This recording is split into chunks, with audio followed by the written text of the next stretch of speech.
Hello everyone and welcome to my channel, and today I'll be reading a multi-character listener by me, so let's get into it. Dr. Ratio. The corridors of the heart of space station echo with distant sounds, unnerving in their emptiness. And you're about to turn the corner when a chilling growl reverberates through the air, stopping you cold on your spot. In an instant, you see a creature, a monstrous form looming over, fangs bared and eyes locked on you. And before you can react, a familiar hand pulls you back immediately, and you feel Ratio's presence solid and reassuring beside you. He steps in front of you, his expression calm and collected, yet his stance protective and unyielding. "Stay close to me," he says quietly, and before you know it, all it takes is just 2 attacks of Ratio's shocks, and the creature completely evaporates. And only when the threat's gone does he turn to you, his eyes softening as he takes in your expression. "Are you hurt?" His voice is gentle now, every bit the caring doctor you've come to love. He steps closer, examining you with a careful eye, his fingers lifting your chin to check for any scrapes or bruises. "I'm fine. You came in time. You managed, although he could tell you're a little bit anxious." "Fine is not good enough. Let me check." He reaches for your hand, examining it, as if expecting some injuries to show up, and you can't help but smile at his gentle insistence. "You're always so thorough," you tease, trying to lighten the mood, but his gaze holds firm. "When it's you, I would rather be thorough than regretful," he says, and finally satisfied you're unharmed, he sighs, the tension melting from his features. "Next time, do tell me before wandering off alone here. I had to follow you around when I saw that you were not beside me. Please, I do need to keep you safe after all. It's a duty of mine," he says. And though his words are soft, his eyes speak volumes, his concern plain as day. And although the doctor often struggled with showing his own emotions, you could tell just how much he cared about you. Feixiao. The night on the Lufu is calm, until a sudden rush shatters the quiet, sending a chill down your spine. It was a monster you'd heard about, but you were not really sure of the name. However, you were quite certain that whatever monster it was, you should be running in the opposite direction. However, you were also completely stunned, unable to move, frozen with fear. "I thought I told you to stay put," Feixiao says, her tone light but eyes sharp, and you don't even notice when she even got there beside you. She glances back at you, a small reassuring smile tugging at her lips. "Guess I'll just have to keep saving you, huh?" The monster lunges, but Feixiao is faster, blocking its attack with swift, graceful movements. She steps around it, and you can barely see what's happening with how fast she is. But before you know it, the monster is completely defeated and slumps to the ground, and then she lets out a breath, lowering her weapon before turning to you, the earlier intensity in her gaze softening.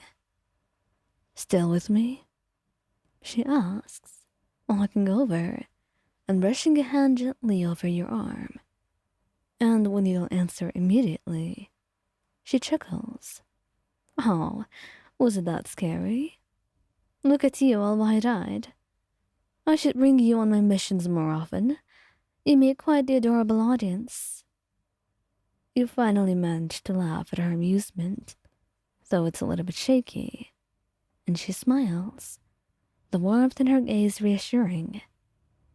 "Hey, You're safe now. I've got you, she says softly, her hand finding yours. Her thumb brushes gentle circles on the back of your hand, grounding you. Do you always have to be so reckless? For you, I'll be anything, darling. And I'm not reckless. That's just my life. I am a general, you know.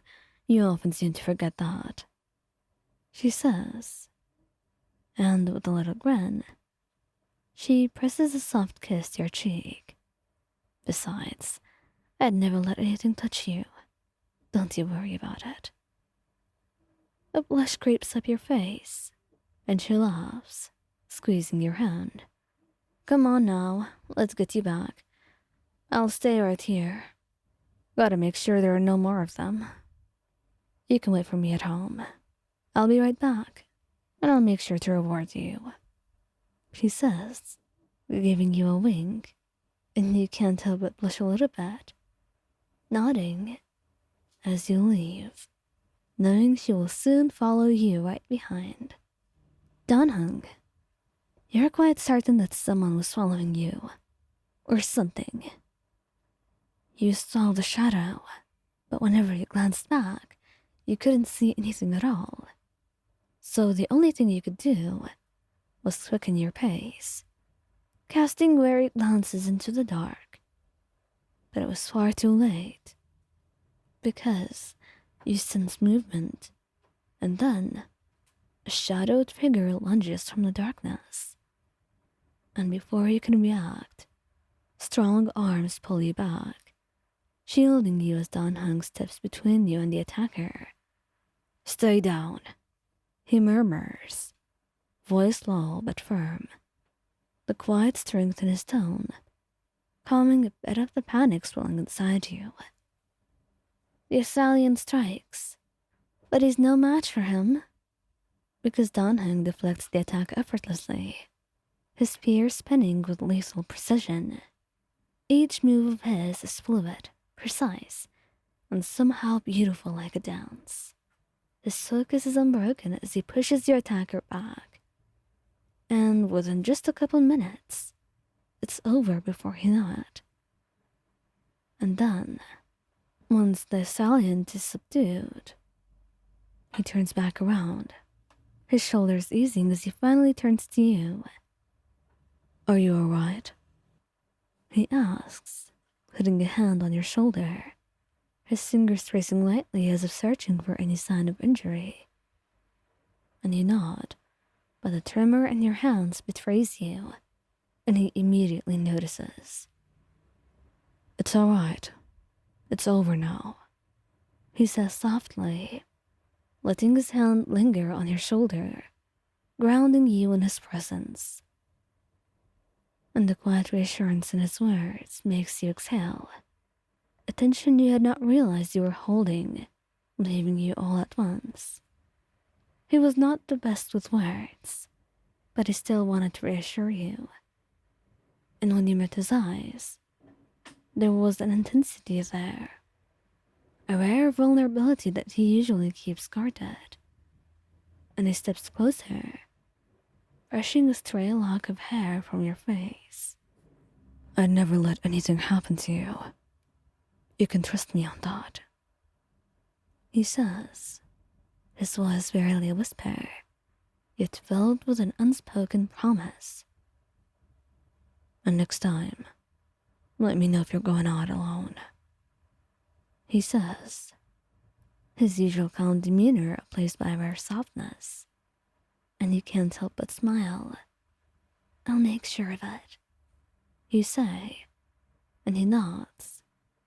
And although he's not affectionate usually, you can still see the tension in your body and the way you're so anxious. So the entire way home, he keeps an arm wrapped around your waist. If that makes you feel better, then that's one thing he did right.